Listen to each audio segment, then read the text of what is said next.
Fantastic. We love our all-in. Bundle.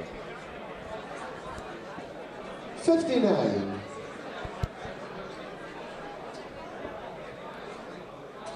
Could he do it again, Scott? He's more than capable. 83. Jim would be looking for a big ton here. He'll probably switch now, maybe.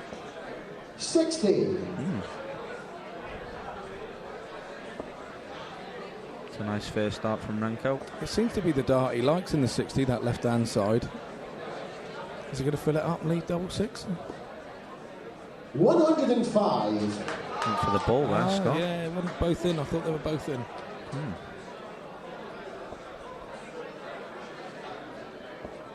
43. Remco, you require 87.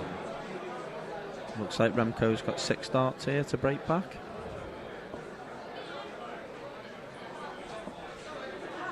'71. Jim, you require 145. This to avoid being broken.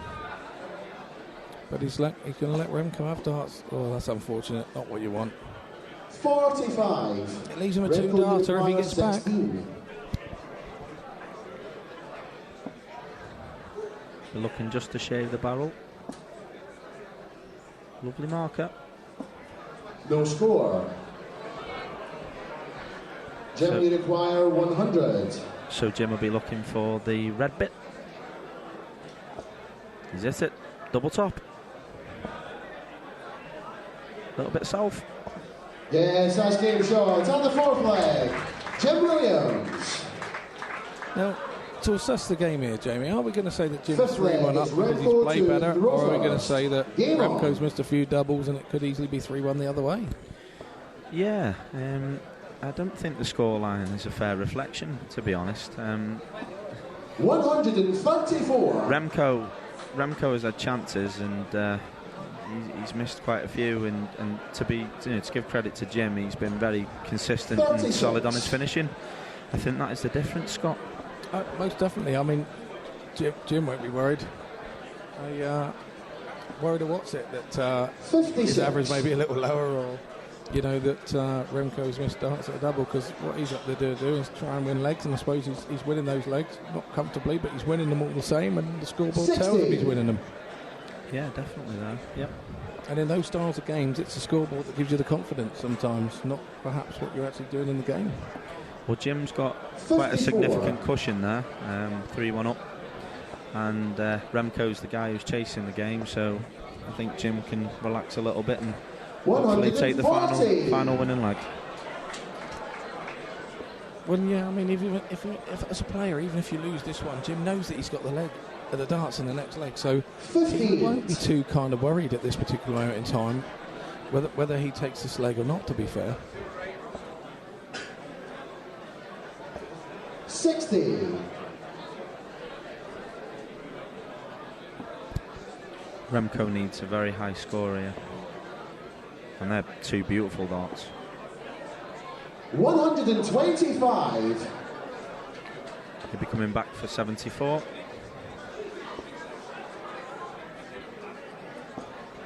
'97. Good last start there, Scott. 74. Good dart to pressure. Remco's just holding back there and having a little look. First start is sweet. Straight in the treble. 14. Take his time about it. We're looking at double 8. 58.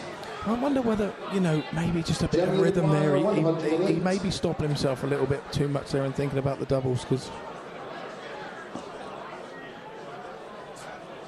87, is that 87 left? 87 left. Yeah. Be looking for a decent treble. 42. Remco, you require 16. It's crucial that Remco hits this, Scott. Yeah, most definitely. And I think he'll be fuming if he doesn't. No score. Well, Jim's coming back to the hockey now to throw it to 66. Let's throw another argument in here. Should he have gone treble 10 and left himself 60? The easier shot, he's already taken 60 out, so why go for the treble 18 and he's missed the big 18? Oh, okay, let's go bull. Double 4 for the match. While you're hitting everything, let's go. 58. It's given Remco a chance here, Scott. A chance that Remco probably thought he didn't have or wasn't going to get. Just looking just to shave the barrel. He's just putting them in the same hole there each time, isn't he? Yes, yeah. That double 8 on the outside, I think he's had like 5 darts in that same hole. It's just, you can't put your finger on what's going wrong at that point. This is for the match for Jim. Madhouse for the match. No score. Touch of nerves maybe there, Jamie. I mean, you'd expect him to close the game. He's been brilliant on his doubles all game. And you expect him to close that out. You just shell and peas. You expect him to close that out. No score. I think that was Remco's last throw at the board. Because I can't see Jim missing now. I really can't. You're just talking to yourself in your head. You're just saying, "Come on, son, get it done." No oh score. My lord! That was a commentator's curse, that, Scott. I must apologise to Jim. To be honest, that's a tad of inexperience. Last game shot on the fifth leg. That leg could change the game. It depends. Is Jim now sat there thinking I should be out, shaking hands, drinking me water, waving at the crowd, and coming back off? You know, it's one of those. Hopefully the winning double that Remco's just hit will give him the confidence to push on now, maybe. Jim might start to be thinking. Sixth leg, it's Jim to throw first. Game on. Big leg, Scott. Yeah, Jim with the darts, I fancy it. There's a little slight delay there with the score. Getting the board reset up on the stage. But we're away again, and I think Remco will be feeling far more relaxed and happier now that he's hit a double. Without being contradictory. 100. And it now looks like we got the game on that we were expecting.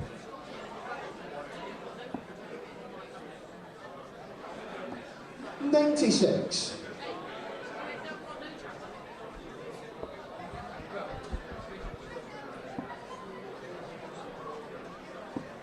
96.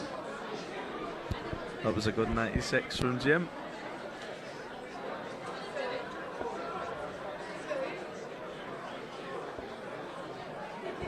$95.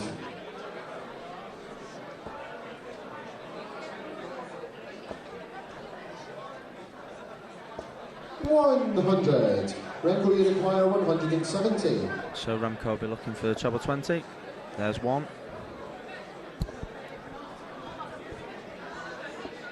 134. Jim, you require 105. Puts a little bit of pressure on Jim here. Beautiful first start. So for the match. Game, shot, and the match. Jim Williams. Well done, Jim. You do wonder where that came from again, Jamie. How many darts do they have at double? It's been a very interesting game, that. Very Ladies and gentlemen, as they leave the stage, show your appreciation. But it's Jim Williams. Into the final, Jim Williams. Jim Williams head to his Scottish Open final. He's gone one better than he did at the windmill. So well done to you, Jim. Good luck for the final part.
Right, we now move on to the first of our finals.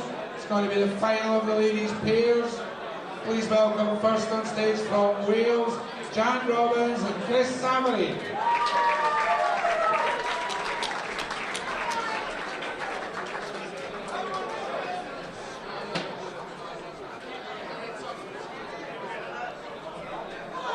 Their opponents from England, Sue Gulliver and Paula Jacklin.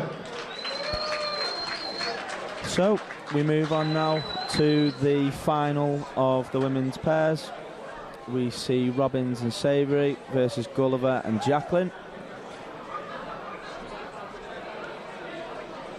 I must say I'm surprised that Julie Weir hasn't made the final. As Scott would say, we all love Julie. The referee for this game is a member of the... I think everybody in the North East and the County Durham area loves Julie. Everybody loves Julie. He's 14 years of age. Your referee, Jordan Forbes. Big standing ovation now for 14-year-old Jordan, who will be taking over the MC. It's a bit of a privilege, this, isn't it, Scott, for young Jordan? Most definitely. I think he's got a few legends in the game sat up there playing mate, and he's by far a long way younger than all of them. By a long way.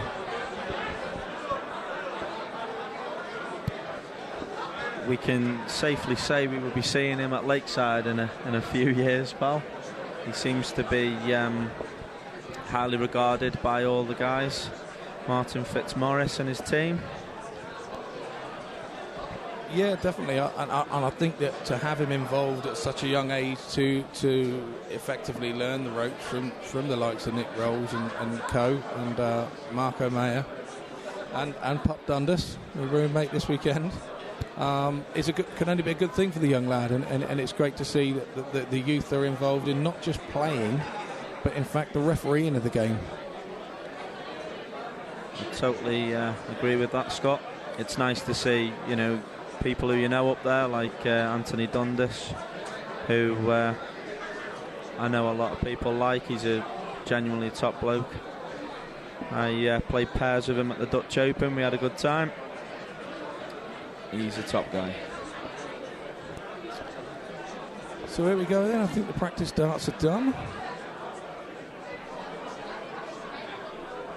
It's the first of our finals today First leg at the Scottish Open 2013. Game on. You're watching and listening to myself, Scott Mitchell, and Jamie live from the Normandy Hotel in Renfrew, just outside Glasgow. 100. So Jan starts us off there with a nice ton. And Sue's going straight in. 140. It's a great start. Players we mean to go on, Scott. Well, it's like a Wales versus England game, this. I was just about to say that. In Scotland. So I'm wondering whether we're hearing a lot of cheering or not. That who wants the English to win in Scotland? I'm not sure. I think in my experience of the internationals, the Scottish do like the Welsh to just turn over the old enemy England. Well, Sue and Paula have started off pretty well, hitting a 140 and 80 off. Jan will be looking for the big score, sporting a Welsh flag flight. 22. Well, I think all these ladies will be known to most followers of darts, to be fair. Jan Robbins has been around for a while, I think is the kind word to say. 60. Welsh internationals and so on and so forth. There's just too many to list. And I've watched this one, and I've been lucky enough to have the privilege to play mixed pairs with Jan, and she's just an awesome dart player. And she's playing with her friend Chris Savory. Again, she's been around a long time. And I can quite honestly say, I really shouldn't say this, but it is her 50th birthday tomorrow, Chris Savory. 45. So, Chris, happy birthday for tomorrow. I hope you have a good day, and, I'm hoping for you to top your birthday off with maybe a win today, but Sue and Paula will have something to say about that. Sue, a Somerset lass. Born and bred, plays for Warwickshire. And Paula, well, everybody knows Paula Jacklin is part of the Lincolnshire County Dars setup, and a very big part of that too. She's a very big character in the women's darts. Lovely yeah. person. Again, I think a big help as part of the LDO, and Julie Lambie up there as well. Paula, you require 95. Helping the ladies get this organisation of theirs off the ground and running. There's some good tournaments coming up. 55. 12 left from Paula to leave Sue on tops. Jan will be looking to hit a heavy score to put them under pressure. 81. Sue, you require 40. So Sue, for the first leg in the women's pairs final, you want double top. Yes, that's game shot. And the first leg, those. Sue Gulliver, Paula Jacklin. Sue's my current mixed pairs Second partner. leg, it's Sue to throw first. Game on. And no matter where we go, she just loves leave. She loves to be left tops and taking it out. I like the way how Sue throws her dart. She's got a very solid stance and a very, unique technique. And it seems to work, Scott. It's a positive throw. It is a positive throw. There's no two ways about it. If you're playing on the board next door in somewhere like Belgium or Holland, you do get a bit frightened because that's where it starts pointed that way before she leaves her hand. But it's one that's been very successful for her over the years. And she's a dear, dear friend. So I feel honoured to get to play mixed pairs with her as often as I do. Let's not forget that Sue and Paula were finalists at the Dutch Open this year. And tough one for Sue. She was playing against Zoe and a certain Trina Gulliver in the final at the Dutch. So I think mentally this one will probably be a little bit easier for her than having to play her partner, Trina.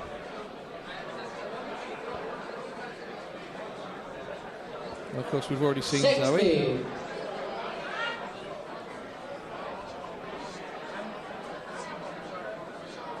No rhythm to the game yet, Jamie. It just seems a bit hit and miss at the moment. The ladies trying to suss each other out, but in a best-of-5 game, you don't get a lot of time for that. You really need to jump in and get yourself going nice and easy. And sometimes to step back and try and find a rhythm isn't the way. It's probably to just jump up there and be a little bit more natural. Yeah, I'd agree, Scott. I mean, 84. Obviously looking at the score lines, I think Sue and Paula have settled down pretty quickly. 81. In regards, in comparison to Jan and Chris. But like we say, it's early days, but a best of 5, you really cannot afford to give any leg away. Regardless of settling in or not. They're all important. 43. Yeah, again, I mean, obviously the form book really says that Sue and Paula would be favourites, having just lost 3 weeks ago in the final of the Dutch Open pairs, and we know how many are in that for the ladies section, and that's no mean achievement to make the final. 44. It's a huge achievement. Paula, you require 129. So the form book would say that you would expect Sue and Paula to get up there and they're feeling good about the game at the moment, but you're playing Jan and Chris, who are no ordinary women dart players. So I think you're spot on. I think you're right there, Scott. I think So you require 118. I think in terms of experience, I think every single one of the players up there have got plenty.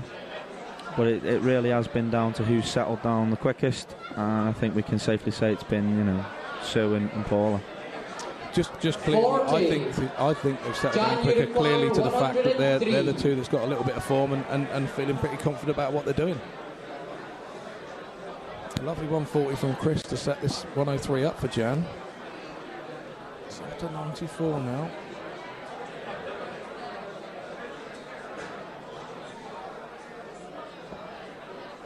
$37.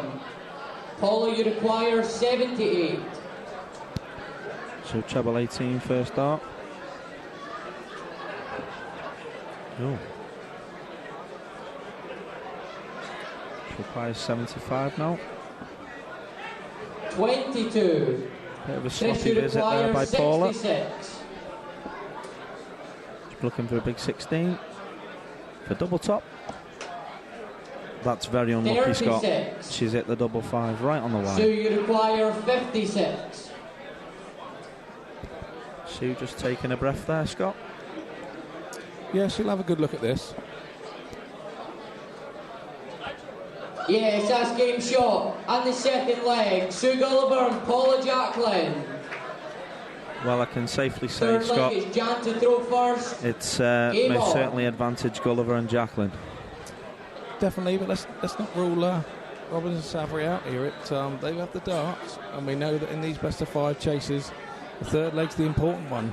It certainly is. You're either getting back in the game at 2-1, or you've either lost it at 3-0. So 140. I don't think that Jan and Chris will give this up, because they have the experience. They've probably come from 2-0 down on many an occasion, and they'll be looking to hopefully do it again.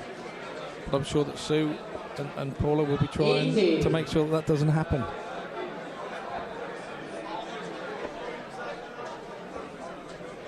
$43. It's just little darts like that are unlucky. If that's a ton, you race off into the distance and get a bit of confidence and get down there to get your first leg. And I do think these little best of 5 races are all about 43. finding a little bit of confidence and getting out of those traps really quick.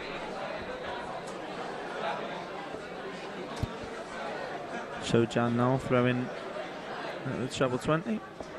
60. And she hits the 60. She'll be looking now for a big score, put some pressure on. 60. Seems to be pretty steady at the moment, Scott. Yeah, Chris being in front, she won't be happy with those 2 loose ones, but 66. makes up for it for a big last start, that one, to hit that 60. Turns that corner, mentally makes the gap look bigger. 26. Which has worked, and Paula's hit a 26 behind, so now 100 in head. They've got to be favourites to take this third leg in this final. Well, that's a brilliant first dart and second dart. She'll be looking to leave a nice finish. 156. Fantastic. Good darts, Jan. I don't think that was a face of somebody that had given up, do you, Jamie? I will eat my words.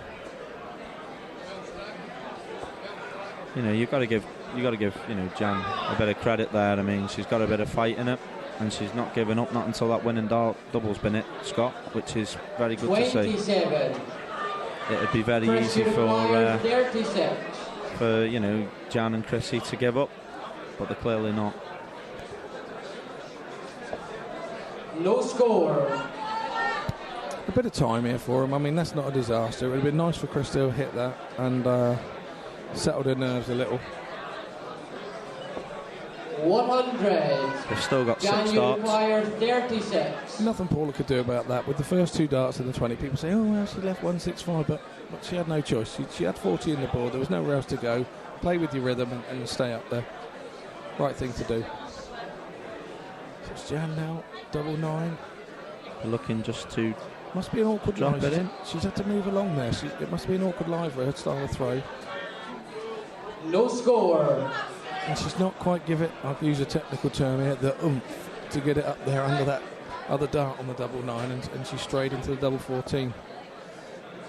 I thought Sue would go for bullseye here. Oh, no. 55. She went to 15. Chris, you require 36. That's a better starting dart from Chris. She's quite a fast player, and 18. I think she's stopping herself a little bit. I'd like to see her lateral rhythm a little bit more there. She seems to be rocking back. 98 left before that, I think. 50. Jan, you require 18. This must go, Scott. I think it must, mate. I think it must. Otherwise, it's you know. Again, it's just that dart that's so close. Oh, lovely. Yes, that's game shot. At the third leg, Jan Robbins and Chris Savary. The dart that makes it so close can be the hardest one to Fourth get leg, past. it's Sue to throw first.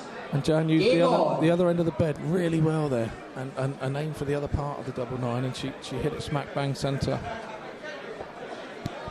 He'll do the confidence the world of good. 60. Yeah, it will. I mean, sometimes you need to click. Both of you need to click, and it would have been nice for Chris to hit the double there to grab her confidence. 44.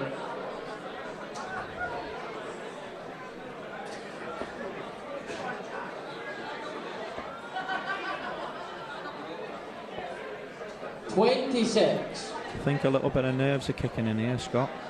Paula has just obviously hit 26.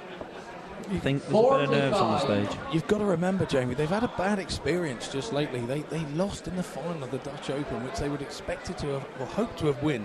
So they've been up there and had that bad experience, and they've been cruising up until that last leg, really, and it looked all one-way traffic. And now, are they starting to get that little doubt in their mind that maybe it's slipping away? I think you could be right.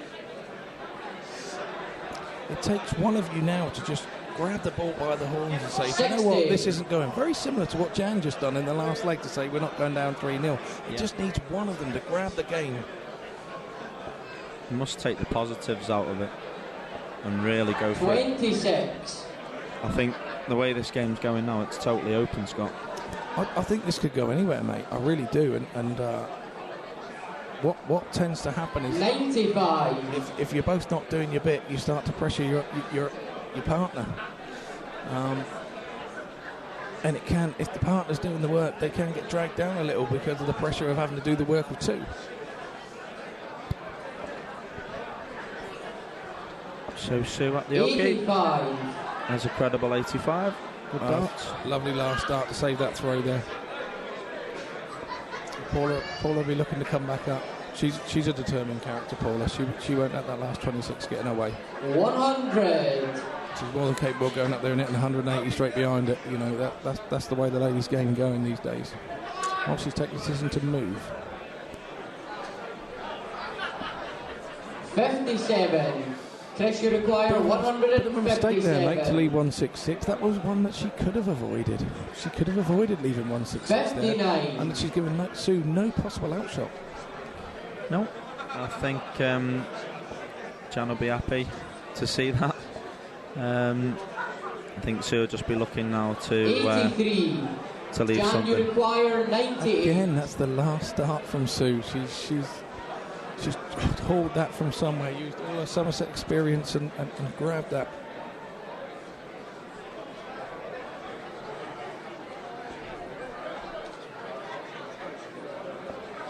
$58. Paula, you require 83. Is it 9 now, Yeah, Scott? 74, mate. Should be up for that treble 14, I think. Big 20. Lovely. 43. Now they've just got to Chris, wait. you require 40. This is to level the match. It's a bit of a snatchy dart, Scott. She had a little smile to herself there. She'd just gather herself. Big dart. 16. Sue, you require 40. And for the match.